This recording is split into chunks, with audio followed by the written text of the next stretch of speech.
শিলচর নিরস্করী মিশনের উদ্যোগে শিলচরে অনুষ্ঠিত সাফাই অভিযান। শনিবার সাফাই অভিযানের মাধ্যমে ভারত সরকারের অমৃত প্রকল্পের স্বচ্ছ জল ও স্বচ্ছ মন কর্মসূচির সূচনা করেন মিশনের কর্মকর্তারা।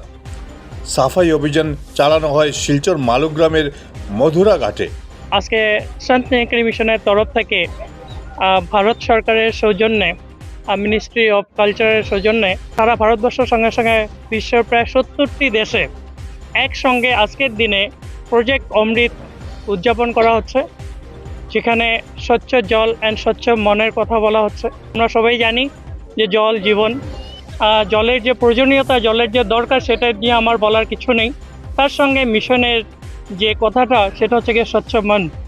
স্পিরিচুয়ালিটির দিক দিয়ে আমরা যেন স্বচ্ছ মন নিয়েও চলতে পারি, সেটাকে উদযাপন করা হচ্ছে।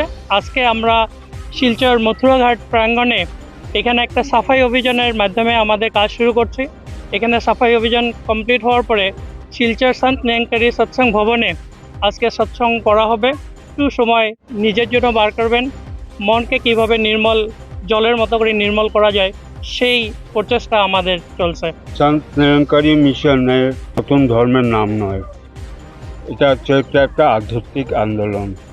এখানে যেরকম হিন্দুরা আসে, মুসলমান ভাইয়েরা আসে, খ্রিস্টান ভাইরা আসে, বিভিন্ন ধর্মের মহাত্মারা এখানে আসেন এবং সবার একটাই মনে ভাব থাকে কিভাবে মানবতার প্রচার করা যায়, কিভাবে আমরা সত্যিকারের মানব হতে পারি। সেটাই হচ্ছে কি সন্ত নিরঙ্কারী মিশনের ভাবধারা। Video report Barak vision.